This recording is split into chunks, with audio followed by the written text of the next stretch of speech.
Depuis longtemps que Papa Titi a combattu pour la démocratie et pour l'état des droits de tous les Congolais, soutenons-le.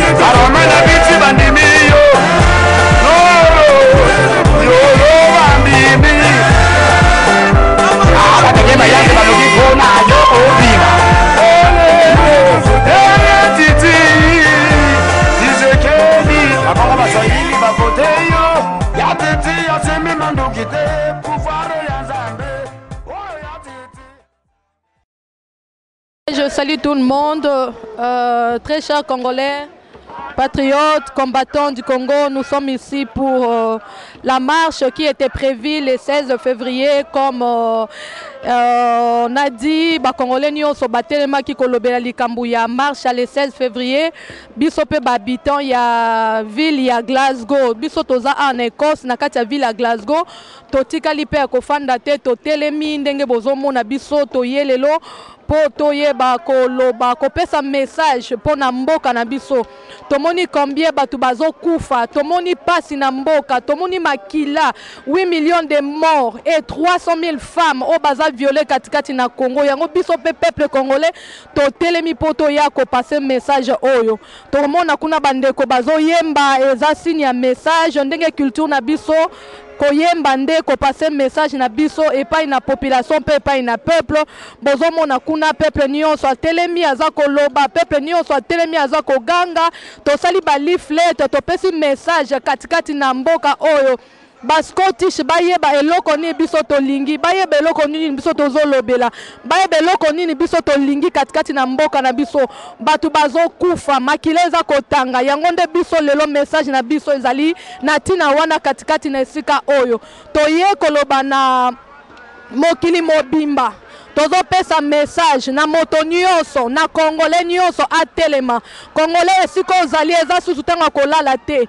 Congolais siko ozali eza susu tango ko rêver te. Congolais siko ozali eza susu tango distraction te. Maintenant c'est le temps que tous les Congolais se lèvent. C'est le temps que tous les Congolais prennent la conscience. C'est le temps que tous les Congolais pour se revenir à la raison, pour combattre pour la libération, la liberté de notre pays. Parce que nous savons que notre pays est sous l'emprise de Rwandais. Il y a les Rwandais qui gouvernent notre pays. Il y a des Rwandais et qui est en train de tuer nos confrères. Il y a des Rwandais qui est en train de violer nos mamans, de violer nos jeunes sœurs. C'est pour cela que nous sommes là en train de crier au monde entier, de crier, tozo ganga, tozo ganga, tozo ganga, tozo ganga. Pour na passe za la mboka na biso wana tozo passer message et pas na bande ko na biso ba congolais bazolo ba message na biso eza ni na jour ya le 16 février. Le 16 février eza journée oyo biso ba congolais toza kaka ko marcher te mais toza pe ko kanisa li we bande ko na biso o ba bomaki bande ko na biso o Mobutu abomaki bande ko na biso Mobutu okisa ki pasi yango nde biso to ene sika oyo. C'est ça notre message. Alléluia.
Lusam.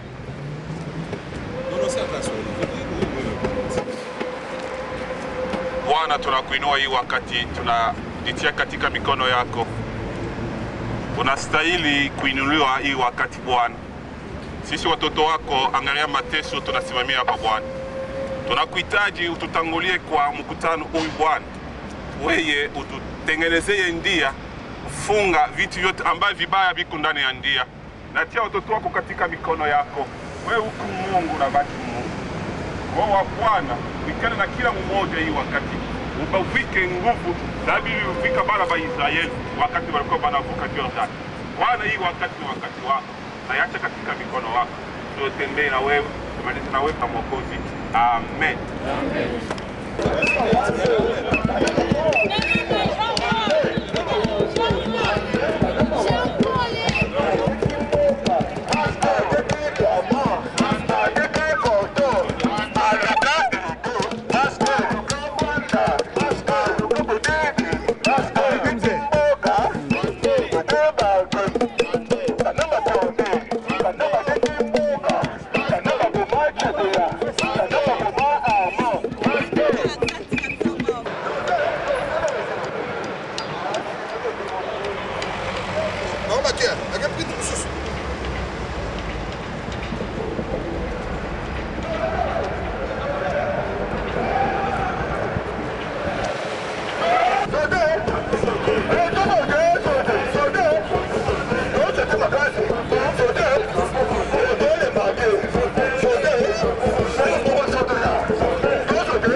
Brothers and sisters, we are the Congolese people today on George Square here in Glasgow. We're here today to tell you what most people don't know. What most people don't know is in the Congo there is a dictatorship which is killing the Congolese people. 8 million people have been killed since 1997.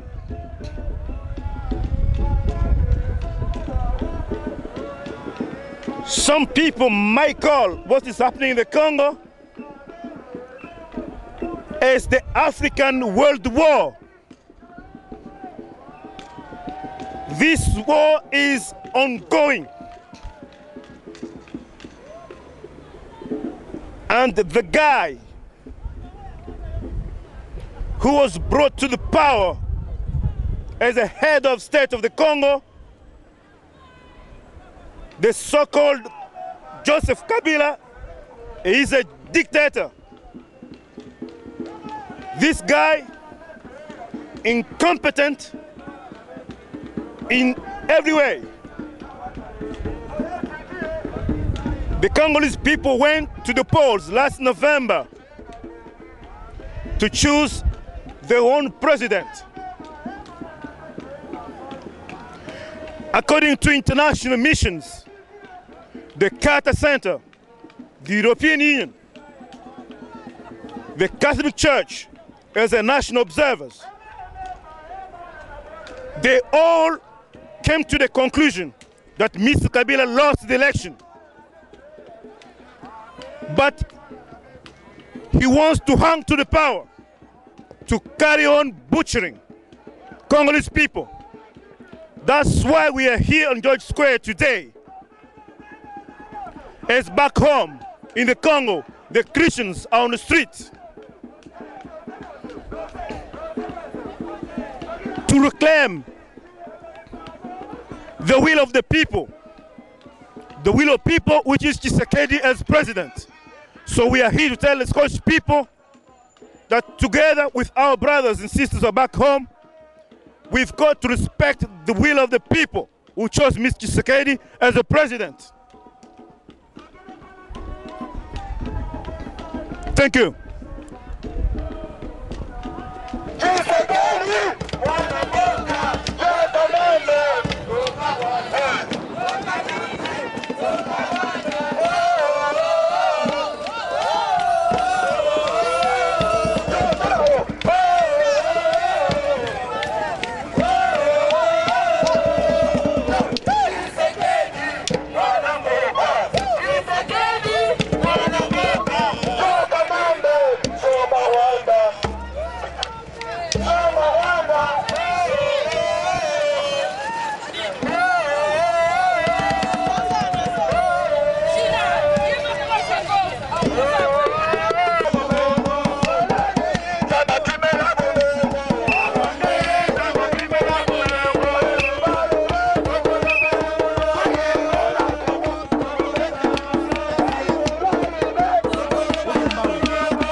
Message moko ya kolobana o etali mboka na biso papa na peso micro.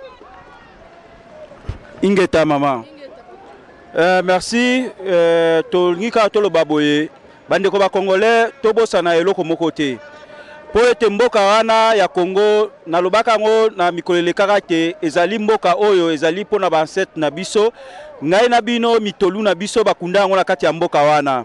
Na yebisaka bino ke Congo ezali mama ezali pe papa ezali teke lokola mboka moko teke kaka aza ndenge wana babimisa biso bongo te nzambe ayebaka sur le plan na ye ndenge asala bandeko ba congolais to lemba te atako bazali ko boma bandeko na biso na kati ya mboka Kinshasa biso ba diaspora to kolemba te to kotelema tangu nyonso po ete toyebisa mindele soki omoni ke lelo to na kati ya mboka Glasgow na kati ya Scotland botala tina ndenge nini baza ko boma bandeko na biso oyo ndeko mwasi ta ndenge basali ye oyo eloko bazoboma biso po basalelaka yango cell phone toza nango biso na bino basali yango na matière oyo ya colton peso ki botali awa muto nde azali muto oyo pena azali koboma biso botala picha bo mama oyo azali kopesa biso valeur soki nga na telemi bo ezali po mama nde abimisa yenga na kati ya mokili oyo mais ba Rwandais na ba kolabo bazali komona valeur ya ba mama te ezali pasi mingi ndeko congolais siko vandi kanisa kolobata teke lokola likambo wana esalami na kati ya este lokola ozali to mutu aba Congo to mutu Équateur non biso ba congolais ska to kutani nesika oyo tozaka na makambo ya bikolo te ta mundela tunaka biso atunaka biso where you from oloba uniquement que I'm from Congo. Jamais le que I'm from Congo équatorien. I'm from Congo ce qui est oriental. Non, toba Congo non. Toba I'm from Congo. Un point to sukarawana. Yango na yebisi na bino bandeko oya vandi telema ngonga ese ekoki. Merci na passer na ndeko mususu Ingeta. Ingeta. Congo nyonso eza na danger. Ndebi no bokanisa kaka o Kivu te Congo nyonso. Ko banana ba Congo ti ba province nyonso tu. Yango tozo ko bundela mboka na biso Congo. Please Kabila tika mboka na biso osale loko moko te. To na souci ya mboka na biso. Changement moko te za na kata mboka na démocratie ezate. Taneti na minute oyo. Bozo ko bwakela batu maya moto partout bozo ko bwaka ba gaz partout bozo boma batu. Eza pasi. Yango to mona keno tozo bundela pona mboka oyo penza. Ya mawa mingi pona mboka oyo. Kabila you must go leave the Congo. It's not your country. Eza pasi moyo ko kolobeza te. Moyo ko lobeza te telemezo sala pasi ko sakana te. Tala ba pizza ya boyo tozo mona bo. Ba kata batu boye. Eza normal te. Yango na ka to na posa na ko so tozo bima boye pona sengote. To tiki ba kamuna biso to ye apo to sangana poto bundela Congo na biso. Merci. Nous allons voir que nos bien-aimés, nous sommes sous la pluie. Tous en assez en vous la macasse, ils ont bêta. Ah, ouais, mais to telemi. Tolobi ke toko fanda te. Tolobi ke toko kanga muno côté pour l'amour du Congo. Nous ne tairons jamais. Toko fanda kimia te pona bolingo ya mboka ya Congo. Pona mboka Congo yango tozana esika oyo. Pona mboka Congo yango bandeko nyonso batelemi. Pona mboka Congo yango bana bake classe te. Pona mboka Congo yango misala esalami te. Totelemi esika oyo kopesa message. Totelemi esika oyo koganga. Pote bato ba yoka biso ngongo congolais eyoka na basi baza ko boma. Baza ko violer bandeko na biso basi baza ko violer bana. C'est ça notre message. Toromona ke bandeko kuna baza ko ganga bandeko bazo passer message tozana esika oyo le 16 février eza pona message na biso ba congolais zo ganga partout congolais monde entier zo lela congolais zo ganga. C'est ça notre message. Le peuple congolais, le Congo est à danger. Le Congo est à danger. Le Congo souffre. Il y a des femmes qui sont violées. Il y a des enfants, des jeunes filles qui sont violées. Nous sommes là pour passer ce message.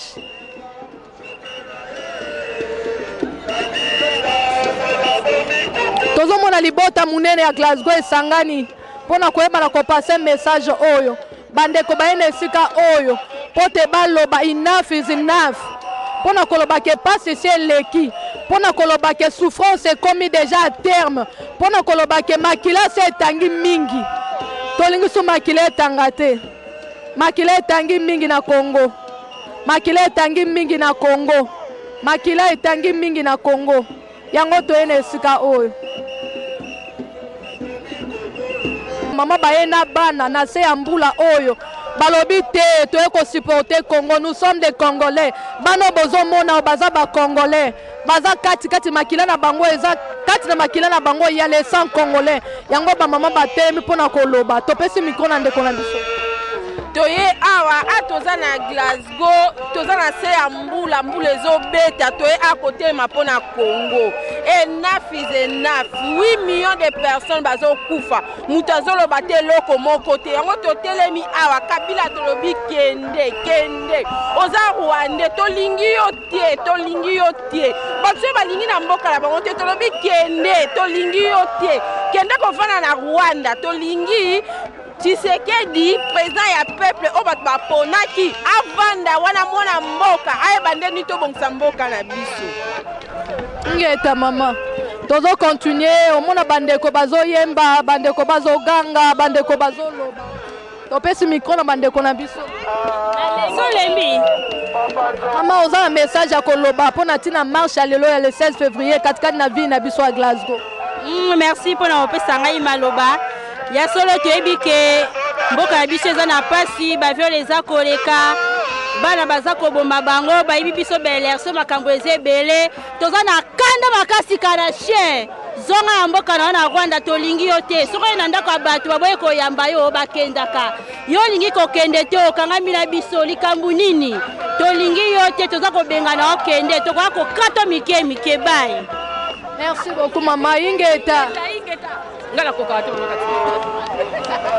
wana to telemi libota nyonso ya Glasgow etelemi ba mama bana ba papa to telemi ko passer kaka un seul message na biso ezali libération ya Congo tolingi Congo ezala free tolingi bato nyonso babika tolingi bato nyonso bazala free katikati na Congo tolingi susu te sa bokonzi ya ba Rwandais tolingi sute ba Rwandais ba gouverner biso yango nde toza na esika oyo message na biso tina nango yango wana na esika oyo tozomona mindele baza wana bazoluka bayeba qu'est-ce qui se passe mindele toza na bango bazolinga batuna nini tomoni libota mobimba tomoni ba noir mobo batelemi na coin koyemba koganga yango nde batelemi mpona kotuna biso tosali ba leaflet oyo topesi bango déjà message ke makila eza na Congo bazoboma biso mpona kolta bazoboma biso mpona babien na biso bazoboma bandeko na biso bazoviole bandeko na biso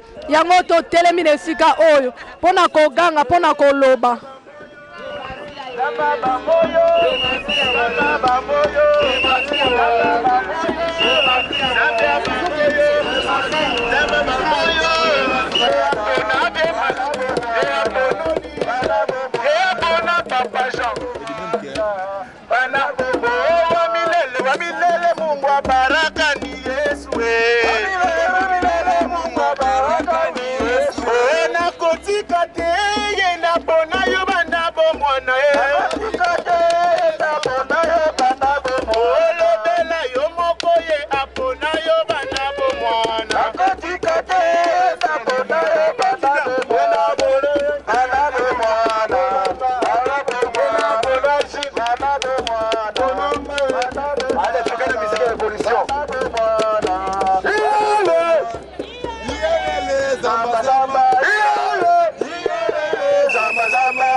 abosa na bana na classe te.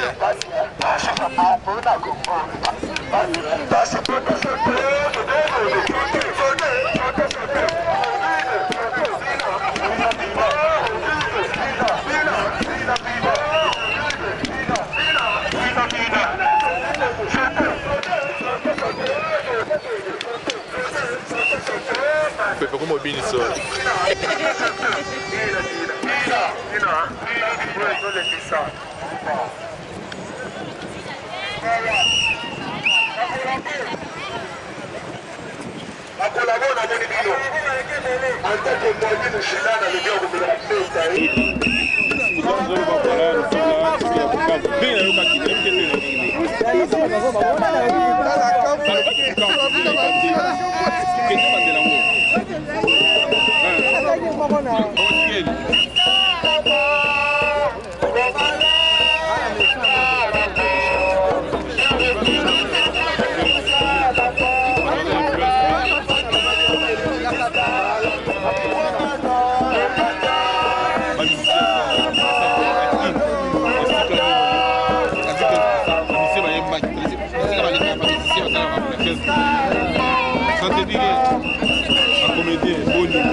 Porte biso toza awa toza pe na mwana mboka oyo aye alobi akotika ba congolais bango moko te alobi tokolela ensemble na ba congolais passe à 8 millions de morts passe à 8 millions de morts azolela alobi ba congolais bazokufa alobi ba congolais bazokufa alobi passe leki na Congo yo congolais sosola soki mwana mboka oyo ayoki pasi ya makilo ezotanga ebongo yo moko congolais soki mwana mboka oyo ayebi ke passe eza na Congo bongo yo congolais eza ton susu te congolais o rêver eza ton yo congolais o telema eza ton yo congolais o sala quelque chose pona mboka na yo.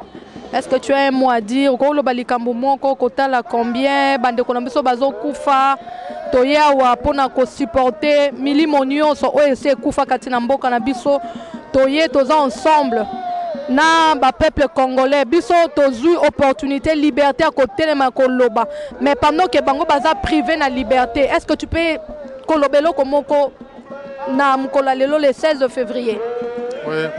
Oui maman, merci na me présenter d'abord. Comment nanga ezali Samito Jacques Nelson awa na kata Glasgow. Normalement nga nazaka na Allemagne, nazaka na ngambo mais na ye awa kosangana bino ensemble pour na ko manifester pour la première mboka.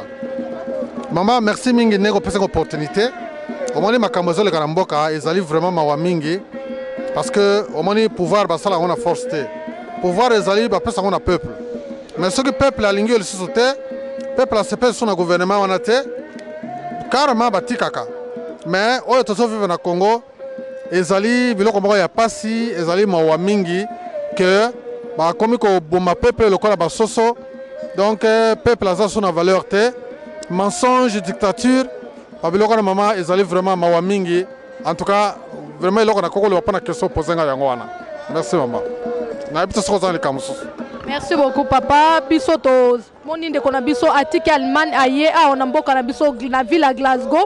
Toza na kati ya mboka Écosse na kati ya ville à Glasgow mais aye ko tambola pona likambo ya mboka. Papa na biso lobelo ko moko motuya alobi que le pouvoir c'est au peuple. Comme le peuple congolais baponaki mutu na bango o mwana mboka o balingi akamba mboka pona futur ya Congo. Papa ozomona likambo ndenge nini? Merci mingi maman na question posenga. Omoni maman ezama wa mingi parce que mboka ezo tambola penda ndenge penda sengeli ko tambola te. Peuple apombi ko aponi bokonzi na ye ndenge na wuti ko loba de nani na question posenga liboso wana na lobi ke peuple pouvoir wa ezaka peuple muta pesa kango. Peuple soka aboyi. Omoni ba makambo lekela mboka musolo ko ba Benali o bazaki ba grand prêtre bazaki batumoko très difficile bagi ba multimilliardaire mais ba millionnaire o bazaki ba mbongo koleka bango o ba nani ba Kabila koleka ba plateau bazana Congo wana lokola ba Kadhafi hein ozo ba grand prêtre batoki na ba moyen koleka mais batu wana siko basuki ba finalité bango yo zawapi to mona ndenge Mobutu azalaki mutomoko azaki plus puissant koleka Kabila mais le là zawapi mais Kabila monani na ba image to moni Kabila mazade ya malade Kabila a déjà affaibli. Kabila a son impact wanate azana force ta ko kamamboka mais il faut qu'on puisse pouvoir na moto peuple alingi pour peuple la politique Tshisekedi alors Tshisekedi azali président mboka wana pourquoi pas batono ba ko tika pouvoir wa pesa Tshisekedi à gouverner pourquoi bazo kana ko bima ba be kana ko zana biloko mususu ke no to zana mutu mususu to zana sibali bazana proposition ke ba tia kengo wa dondo to zana pardon to zana makamu to zana idée mususu a fait ba proposition ba bazana ngo à part président peuple aponi ozomona te ke eza buzoba ya biloko mo bazo sala eza na tina mokote il faut ba pesa pouvoir na mutu peuple alingi merci maman. Merci beaucoup papa. Le pouvoir c'est au peuple. Le peuple congolais a élu un seul président, c'est le président Tshisekedi. Bisonio soto asima papa Tshisekedi parce que tolingi avancement, tolingi changement na mboka Congo. Tolingi te congolais fungola misu. Tozo koloba congolais siko zali telema. Bitumbo toza nango eza ya somo, bitumbo toza nango eza ya makasi. Eza sutango kolala te congolais. Eza tango oyo ozwa conscience ke mboka na yo banguna si bakoti bangi bazwango mboka na yo o eza na richesse moko énorme mboka na yo o eza scandale géologique mais bazo botola yo ozo journée loko moko te congolais fais attention donc eza tango biso nyonso ba congolais de partout non pas seulement kaka na diaspora mais place yo za congolais soko zu message au telema lobanga par nanga toke congolais za nini olobinga na kati na nzoto nanga j'ai un sang congolais qu'est-ce que dois-je faire pona likambo oyo nga contribution nanga za nini ngali banga nangezani qu'est-ce que je vais faire pour que mboka okende liboso wana na pesi micro na ndeko nanga alingi aloba ye papa toza pona ko loba bande ko mususu ko pesa message na monde entier bande ko nyonso ba ko zo message tam mususu aza conscience na eza voilé tant biso to ko loba to pesi message ndeko na lamuki apporter pe pierre na ebi pe loko nya ko sala pona changement et avancement ya mboka Congo. Merci maman. Bande ko nanga womoni nanga toza na Glasgow toza na place bango public à Glasgow zo mono yo on a George Kwe on place pasala kama makamunu sa Glasgow mona ile kakawa donc to koma depuis 8h marche ça impact mo to dake belé donc to ba ke Glasgow mo bimesa ki bouger to zaki bato belé ya belé ndenge bo sala mboka musonde po sana Glasgow awa donc ndenge to za boye o siko to koma na tango to sala sitting po to marcher to sala nyoso to kako sala impact zaki o sakanate awa na minute on to za boye tozo sala sitting to pesi ba leaflet to kabili ba bloc ebele pour ko lekisa na gouvernement écossais oyo so le kana mboka na biso en tout cas impact ya ko sakana te ndenge ta ba to musuba keke pour to makambo ebele mais to zali to zalaki depuis 8h du matin to sali on nous to ko ça donc en tout cas impact zali ba ndeko na ngai o baza ko lala ba lamuka Congo tango tango to za sikoyo eza tango ko lala te congolais nyonso il faut atelema to temela mboka poto liberango merci mingi merci maman. Inge tata, tozo continuer congolais telema, congolais zwa conscience. Congolais yo esiko zali lamuka lobana sala nini banda komi tune sikondo ozoyo ka message na sala nini pona mboka nangeza la libérer na sala nini pona mema mboka nanga na changement na sala nini pona mema mboka nanga kati na révolution ngona nde message. Merci mingi mama na liloba wana oti koloba omoni lelo eza journée moko historique depuis bamboka soki biso to vivra pe événement yango ya le 16 février na 92 to vivra yango esengai kaka totika bamboka mais kotika bamboka ndenge totikaki yango ce n'est pas esengo totikaki yango pour une cause mais lelo to se retrouver encore na 2012 na George Square ya biso mairie na biso eza awa. Alors nalingaka naloba na bandeko na ngai boye omoni bato oyo bazoloba ke soki alingi aloba Kabila musée Kabila le père eza mawa mingi mpona kobenga Kabila musée le père aza le père te parce que Kabila akufa na ndenge ye akufa bandeko na ye na bana oyo ye Kabila le père abota baza na Congo te baza libanda bango nyonso na bandeko na ye. Alors mpona nini tobenga Kabila le père aza na mwana na Congo te yango tokoloba na batu boye na arrivé ya AFDL tango Kabila musée akufaki tomonaki ba infiltré bakotaki ebele mais mpona kobima sikoyo ifayaki mutu moko aya kolivre biso nani aya kolivre biso ezalaki Honoré Ngwanda amemelaki biso mwa virus moko oyo bazobenga yango formule LM c'est-à-dire lève-toi et marche. Virus wana yango efe réveiller batu ebele surtout ba diaspora awa na niveau Europe ya Occident bango nyonso. Alors tosenga na bandeko na biso mosusu baza na Congo bamonaka biso neti tozosala makelele soki liboma soki nini na apprécier mingi intervention ya artiste théâtre moko kombo na ye soki la duchesse wana en tout cas na félicité mingi na intervention na ye wana ayebi qui est diaspora alobaki bien félicitations a continuer ka ndenge wana soki akoki opesa pe bandeko na ye mosusu oyo baza ba ignorant ba comprendre po tomoni neti artiste moko boye aza kolobaki ayokaki pasi ndenge babotaki nini kengo ayokaki pasi bongo baoyo bakufaki bachebeya barma tungulu bayokaki pasi te. Merci beaucoup. Bandeko nyonso baza ko passer kaka message pona koloba na makambo zoleka kati na mboka na biso. Vraiment bien aimé, c'est trop regrettable. Comment on a basi ndenge bazo boma bango comme on a basi ndenge baza sous na valeur te biso to ba bantu nzoto mama eza nzoto a valeur parce que dans la femme il y a la vie mutu nyonso so moni a telemi grâce à une femme mais ba Rwandais ba ye balobi moi sans eloko pamba biso moko ba congolais bien aimé to comprendre biso to ozom sa valeur wana kilo wana mboka na biso Congo depuis ba koko na biso to bomba bolumbu a mwasi to bomba nzota mwasi to permettre le côté to bunda kino na suka parce que la victoire nous appartient combattant jusqu'à la mort ingeta selo muso suka omoni biso bato zaliawa na soka menda zolo ba mingi ke bato bazo tambola na Europe baza bato ya IDPS biso toza bato ngana muto ya IDPS te mama aza muto ya IDPS te papa azo cameraman aza muto ya IDPS te ndeka muto ko intervenir aza muto ya IDPS te tali litoyo ezali virus moko donc virus tanalo bakaka ezali congolais nyonso aza conscience aza congolais azali né congolais donc conscience ne faut ça la poto litato libéré mbokana ba arrêter ma mende na bato muso bazolo bake bataille de peste basala bilokana ezali groupe bataille de peste c'est tout congolais azana kata litoyo congolais nyonso aza conscience bike il est congolais de père de mère donc tout le monde tozana kata zobunda pendant libération mboka ba arrêter à partir lelo kolobaka no eza groupe bataille de peste basala bilokana c'est tout congolais tozali tendance nous se confondit tozali ensemble tozala pendant libérer mboka merci maman ingeta tata you know, our Syria, our Palestine, all rolled into one because it's by far the world's worst conflict by a long way. 8 million people have died. As you say, people tell me that 50 women a day get raped because of the intercommunal warfare and the attacks by the army on the civilians. If that was going on in Europe, they would be on the United Nations Security Council every 2 minutes. There would be a bulletin every 2 minutes.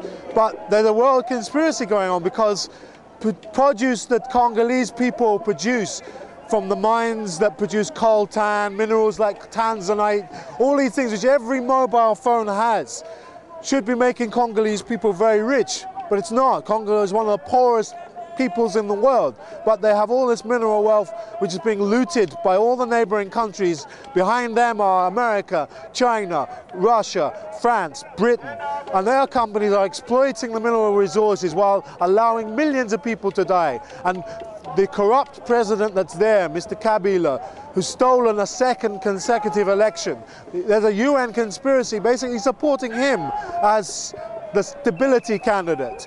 And the people have made it clear in the election they had in November that they didn't vote for him.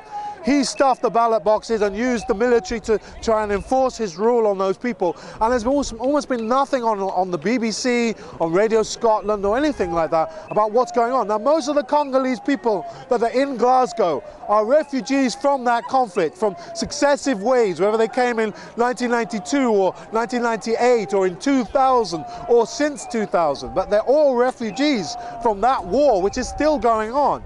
And the result is that the people who did the atrocities, who've committed crimes against humanity, they've gotten away with it, and the Western powers have backed them up. There's been no stories on the media, so it's really important that people are here in George Square in Glasgow, they're outside the Congolese embassy in London, they're in Paris, they're in New York, they're in Washington, and most of all they're in the streets of Kinshasa, demonstrating for their human rights and their dignity. The way to end this war is for the Congolese people to properly elect a government that they've chosen and to properly distribute the resources of their country for the benefit of their people and not for our benefit, so that we can have cheap mobile phones or, you know, cheap resources that are looted from their country. Can I just jump in and ask you, what can be your particular message to, I wouldn't say the Scottish government, but particularly the Westminster government in their foreign policy? They are currently supporting the government that doesn't have any legitimacy at all of the Congolese people. What could you say about this issue to the UK government? Well, clearly Mr. Cameron actually happens to be in Scotland today, which is unfortunately possibly why we're not getting as much publicity. But if we're talking about the independence of Scotland being a political issue, then clearly the independence of Congo as a proper sovereign nation state, you know, Britain must respect the right of the Congolese people, and the Cameron and the UK government has to change their foreign policy to reflect a more fair balance in the world. That means respect for Congolese people's resources so that they get a proper price for their resources. So they are supporting a government that is legitimate. They cannot support a military dictatorship, which is what Kabila's government really is. It took power by force, it's held power by force, it's held power through tyranny, through forced invasions of land, through depopulation, through burning villages, through raping women as a tactic of war. This is an illegitimate government and they should not support it. They should withdraw recognition, they should expel their diplomats from the country until they've got a government that's legitimate, that's been elected by the people, and properly supervised, internationally recognized election. The Amelanters in that election in November reported the fraud that there was.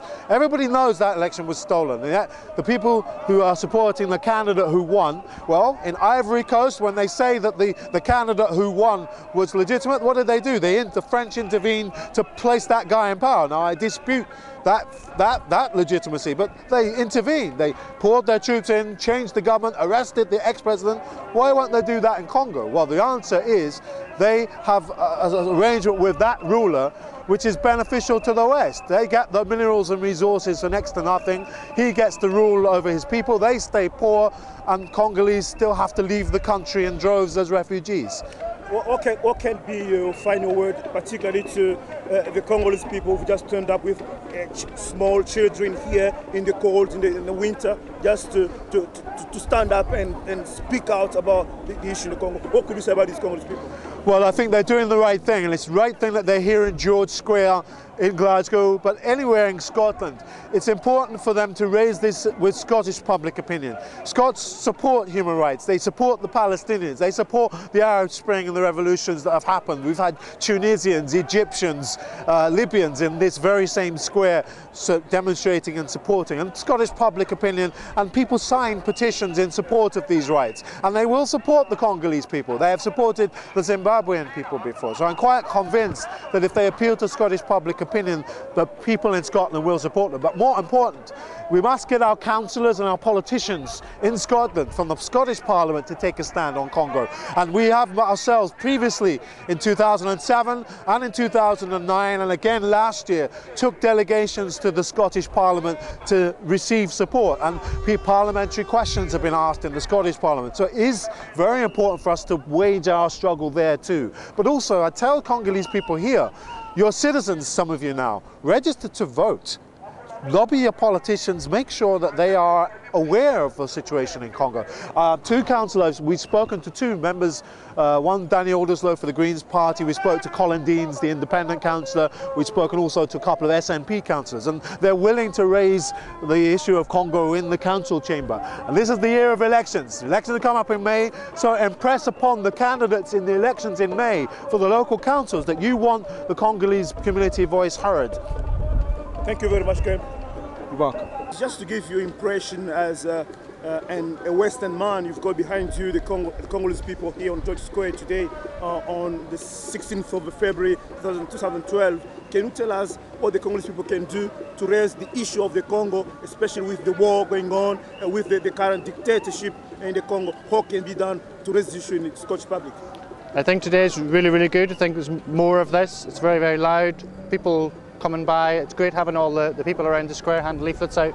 This kind of thing repeated.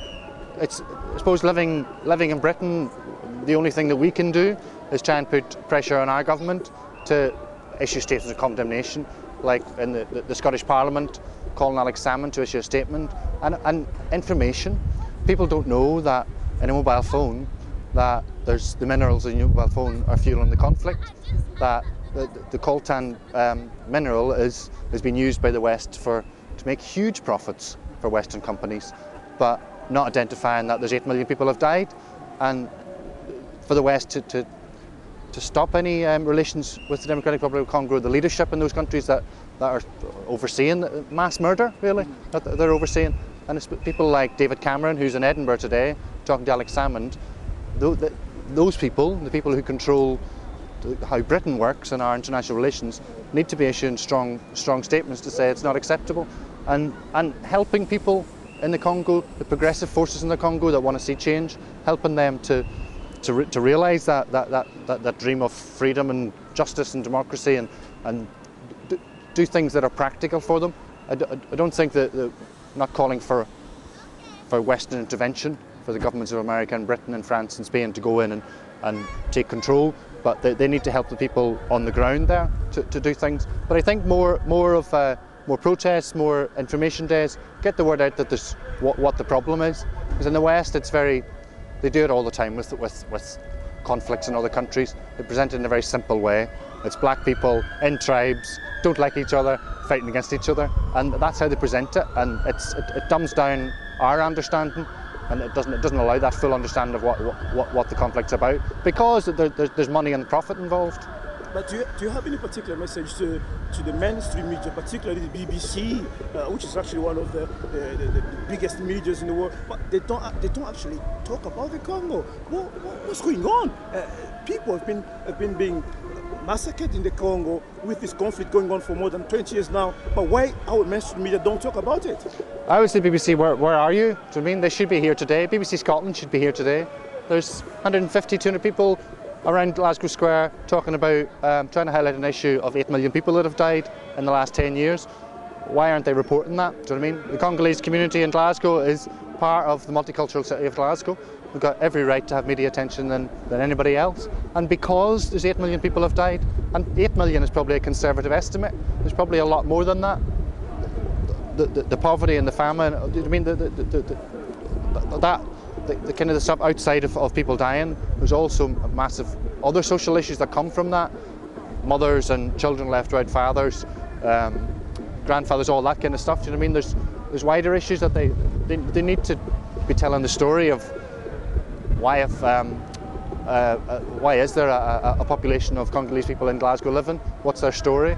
Why are they here? Do you know what I mean? But I think that's a battle for all of the social justice movement, trying to get airtime. But I would say try and use the alternative media. You know what I mean? Use the socialist press and use the gatherings, have public meetings. The trade union movement, which is a wonderful resource and has fought tirelessly for years to highlight issues of oppression, and that we should use them. We should reach out to that layer. The trade unionists make up 8 million people in this country. They've got a tremendous power to get out to a huge, broad range of people. So, do you have any final words? Keep fighting. Keep coming out in the streets. Try and pull in and link up with lots of other struggles. The oppressed peoples of the world are strongest when we come together, and the support's there. But it's getting it out. Who wouldn't support people fighting against 8 million people that have died? Do you know what I mean? But it's getting the message out. Unity is strength. Thank you very much. All right, cool. Cheers. All right. Oui, maman, tozali awa na George Square, awa na Glasgow. Est-ce qu'on se présenter et puis opesa un message na ba maman obaza na mboka na minute oyo ba maman comme yo? Kombo nanga mama baby Kasusula Katende. Tovandi na kati ya Glasgow. Message na biso ba mama na kati ya Glasgow ezali boy. Ba mama tobosa ni bino te. Bitumba o biso zali kosala awa na étranger ezali pote. Moto azali kuna na kati ya mboka na biso tozala posa ko négocier na été tozala posa akende atika mboka wana mama ba mama biso nini tozali kobota biso nde muto yebi pasi ya kobota ndenge nini ezalaka tozala kosenga na bino mama bo banga te bo bima libanda bo manifester colère na bino pe mécontentement na bino ba mama chrétienne ba mama légionnaire ba mama chrétienne tozala kosenga bino bo bima bo bangelo ko morote ko vana ndako ezali solution te ko vana na ndako to kufa na bino nzala wana kala to kufa nzala na Congo wana kala to ko banga liwa te pona nzala to ko banga masasi te mama na ngai bima tozali kolala te tala bana to bimina bana lelo to kibake école te na mboka o bala ba ko zangisa école te mais to sito sengaka to oki papa mosengo ndenga lobaki biso no tozali simana o papa mosengo biso tozali simana bino ba catholique biso nde mutu bobotaka biso bo éduquaka biso bo tangisa biso ba mama bo banga te mama moko te atiki bino biso no tozali tozana souci ya mboka na biso mutu wana sengeli na akende akende nzamba pambola bino mama na biso a Congo. Inge tola bandeko tozali awa na George Square awa na Glasgow tolingi pe tozo impression na bino par rapport ya bandeko oyo baya boye belé et surtout na oyo pezo le kana mboka bolobindeni. Bon biso vraiment nde tozali a ndenge so monaka que nous sommes les combattants. Donc combattants ya GT de temps to lo bato bunde le kolo to bunde le kolo. Donc pour na biloko na biso ba bien na biso pour na peuple na biso donc toza même prêt ya kosimba minduki même ba arme ce qui que non moko bimi que non to kene même au base à la temps Équateur nous sommes prêts ya kosimba même ba arme biso to na Europe to kita pour na mboka na biso to ko wa pona ekolo papa Mobutu alobati makila pona ekolo donc toza pona ekolo donc to ko tikate blague te toluka ne batu opena ke no ba kondima ba supporter pena charge ke no bana ba bien ke ba arme to soma ba arme to kende to bunda pona ekolo pona monguna tika mabele ingeta voilà ndeko tuza pe yo na awa meka un peu ko se présenter ou bisa biso impression na yo par rapport ya makambo zo le kana mboka olobini ngai na congolais vrai congolais tu vas te que no congolais ya ndambu soki boye ya ba doute vrai congolais vrai combattant tozo bunda pona mboka na biso ndeka ndeko uti oloba soki penza mutu ko soutenir azali toza prêt ya ko simba minduki foto bundela pona mboka na biso toza prêt penza ya ko bundela Congo wana poto moni ba black eleki tro na kata Congo wana yango moni ke tozo bima boye to tiki ba activité to na ngoto ye ba place na George Square po to soutenir Congo na biso to na souci ya mboka ya makasi ya ko sakana te. Merci.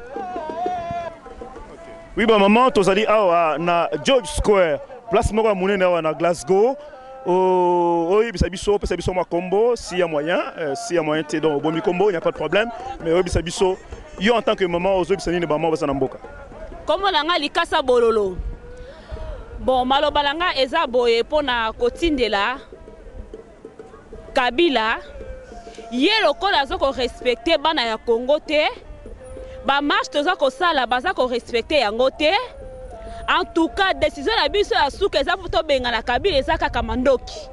ye se préparer na mandoki loko ya kotaka na violence na kati na mboka Congo biso pe to kobenga na ye kati na violence.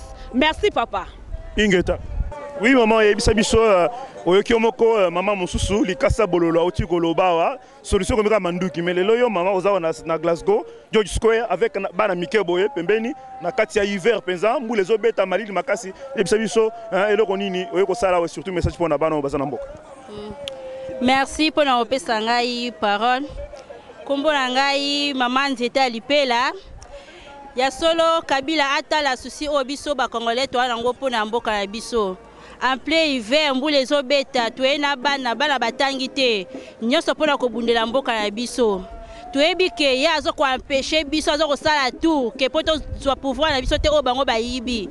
Mais aye bango suka toyeba ko récupérer o ya yibi kati na maboko na biso ba Congolais. Président so sitolobaki ke ezali ya chichi alinga te akozonga ka ndenge mama likasa bololo ati koloba. Ya kotaka manduki biso pe tozali ko se préparer. To kobengana ka na manduki na maya pilipili na suki wana Ingeta. Ingeta mama. Yeah, we are here with a young man.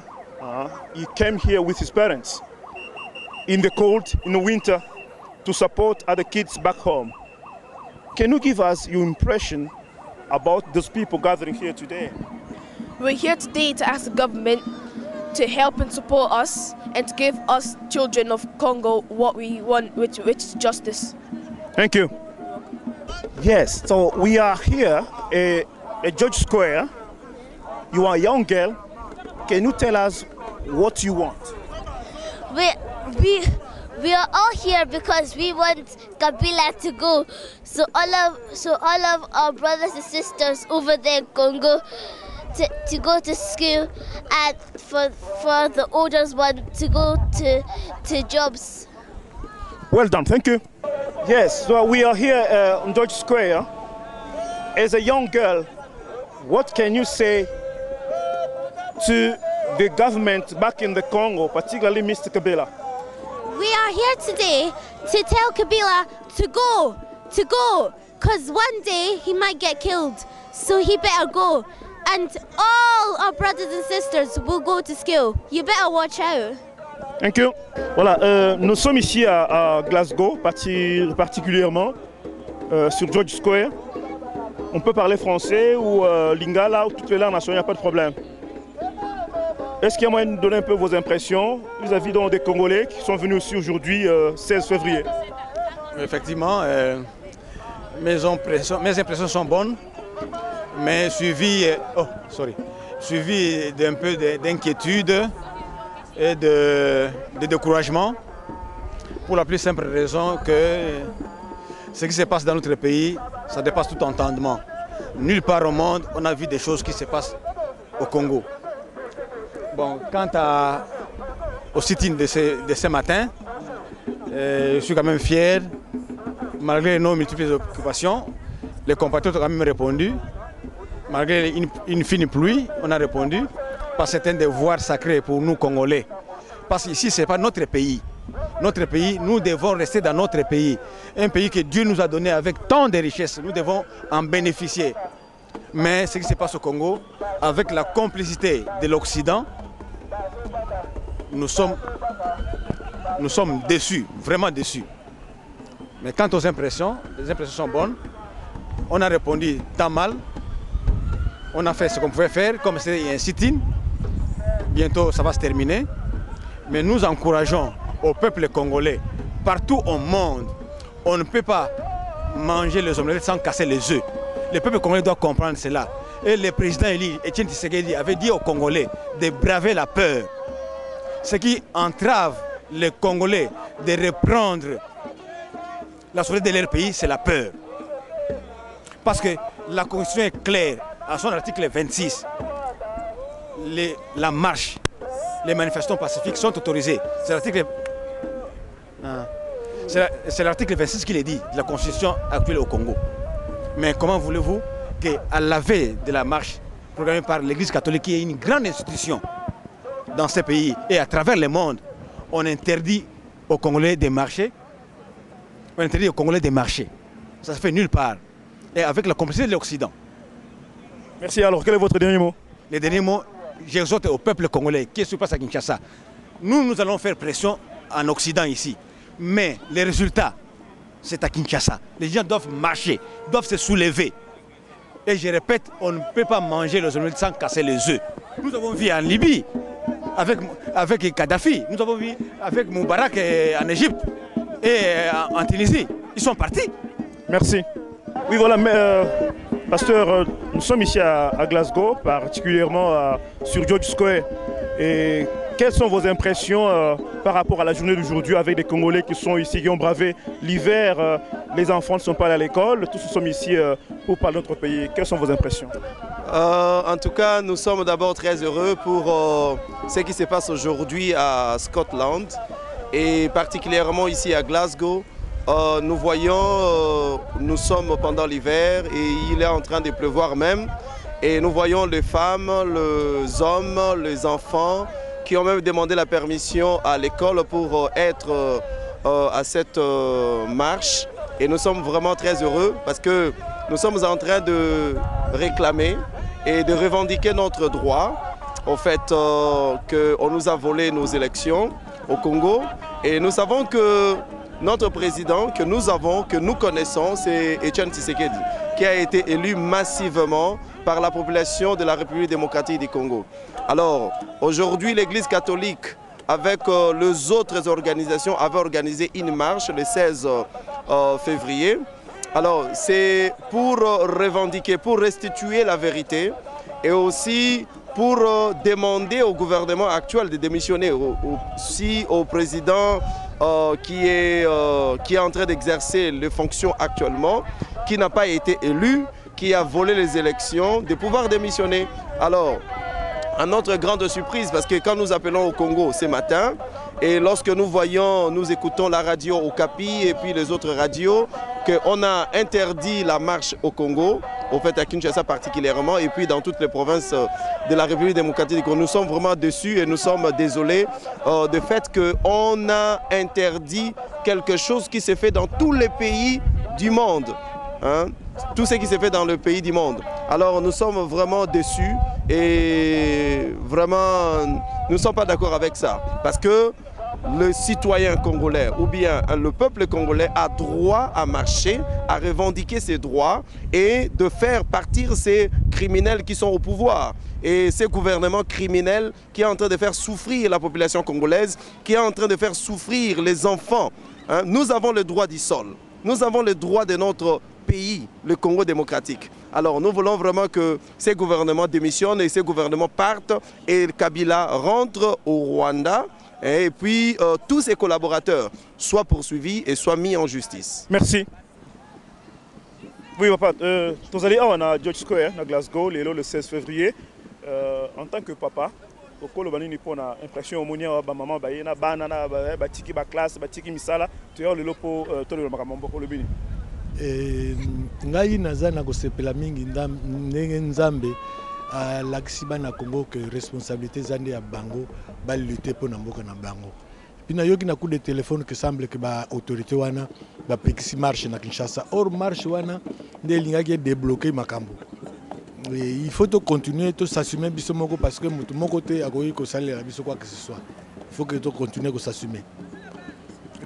Et moi, je commence même à penser que peut-être même qu'il faut une voie armée ou quoi, parce que on prend notre pays en otage. Et moi, surtout, je ne compte plus sur les Occidentaux. Donc, qu'est-ce qu'il faut faire pour libérer notre pays, parce que notre pays est pris en otage. Merci, merci papa. Alors, un peu tous en Europe, Moussou, je crois qu'il y a une marche de George Square. On m'a présenté comment marcher les kaki, un message pour Nabao Bazanamboka. Comme on a Maurice, nali moko ya résistant na kati ya Glasgow. Naza koloba en tout cas sitting na biso l'équipe malamu pour bandeko va se présenter et en plus ce souci na biso tozo jusqu'à présent que pays na biso ezali indépendante tozaka sous gouverner na bapaya yango lelo tu pasaki message na biso na ba leaflet pona bato ya mboko to vandeli bango pe batanga po moko na kati na bango pe asalaka rapport na makambo eza koleka mboka na biso lokola Hippolyte atekaka biloko mboka na biso na prix oyo alingi oke ezosala marque gagné epai ya mboka na biso bakongolais eloko kaka na kosala mwa rappel moke lokola Bishop Elisa alobaki na système ya bana wana nde tozoluka connexion oyo ayebi ke ya masolo ya connexion biso toya après toza prêt donc elo mosusu akoloba te mpo mobali baloba nsima mokongone aye te lokola biso toza koloba biso badiaspora toza koloba bato ya Kinshasa kuna ba Andrek Mbuta na baboshab na bamende balobaka biso tozoloba na nsima mokongo yango mpe lisusu naza koloba eke ya solo lokola bango biso toloba nsima mokongo lokola toya mosika mais kala te connexion ekosalamaka mpo nyoka babomaka ye na mutu na mokila te. Merci na suki wana Matondo. Voilà, je crois que tu as commis presque na suka manif. Tu regardes peut-être Papa Paul. Voilà, Papa Paul, vous allez moko ya ba organisateur ya marche oyo. Impressionné aux yeux après manif oyo. Bon, Bandeko, à propos ya makambo oyo sala malelo, je crois que pour na Congolais nyonso ezelo ko moya sikati. Toye biloko toali ko senga soki botali même ndenge lamba na lati soki botali loko na simbi donc quelque part toali ko senga ba droit na biso. Alors ne lamba na lati bandeko ba yebe lamboyo ba yebi slogan moto na koloba il y a 20 ans passé que l'an 2000 mokili mwinda bandeko shalom to na koloba l'an 2000 mokili mwinda monde ya justice monde oyo vraiment que corruption ezate mais tala paito komi bandeko bilenge ya mwinda bokanisa oyo initiateur na biso ana koyebisa biso fondateur na biso ya makambo oyo Monseigneur Matondo que je salue atako nzamba benga ye mais oyo ya tala mitema na biso ko tikala photo bunda pona démocratie to bunda pona liberté na biso mutu moko bundela biso à part biso moko azalité yango na bandeko partout aux alliés, to lutter contre ba anti-valeur et comme biso nulle part. Le koso ya mbongo to kenango tika bandeko na ngai. To lutter pour ba anti-valeur, to prôner pour na mokili mwinda. Et donc na ko senga ngwana. O to sangana ki awa ezaka pona dikambo wana to lingi mokili mwinda monde ya justice to boy batu bakoma ba riche babo makabani po bakoma ba riche. Zwa mbongo na nzela malamu. Et puis, on a mbongo, yeba ke ndeko na yo fo kanisa ye. Donc, to lingi justice na mboka na biso. Voilà. Ingeta, voilà ndeko, je crois tozali awa na George Square, to komi na suka. Donc, ezali manif moko kafu salami lelo. Po tozala en concomitance avec bandeko na biso bazana mboka Congo. Malgré interdiction fantaisiste ya André Kimbuta koloba ke marche salemate. Je sais très bien que Abbé Louyeye, Abbé Pundu, je pense que dans la minute, sur terrain avec le peuple congolais pour revendiquer droits élémentaires du peuple. Le peuple a voté Moto Oyo Balingi. Alors, le peuple a réclamé que tout restituer au Tobengi vérité à urne. Les lobomoni bande kozala qui ebele awa, tu as tendance confondue. Tu as UDPS, tu as confession religieuse, tu as Pareco, tu as MLC, donc il y a confession ou bien tendance sur Zalaki Aolelo. Alors, tu as Souka, et Zalaki Beza, émission Moko, ou bien couverture Moko, très bien. Et puis, Bandeko, Nabango, Sengi, même permission de classe, donc, classé, Awa, tout ça, Nakatia Mbou, les Obeta, donc, Mali, les Amakasi, mais malgré tout ça, Tolobaki, Tozala Aolelo, pour te télémela, Mboka Nabiso. Awa c'est vrai ça mboka mipaya kasi mboka na biso ezali Congo jusqu'à ce que vérité à urne ezali restituer des peuples congolais à kozonga kufana ndako.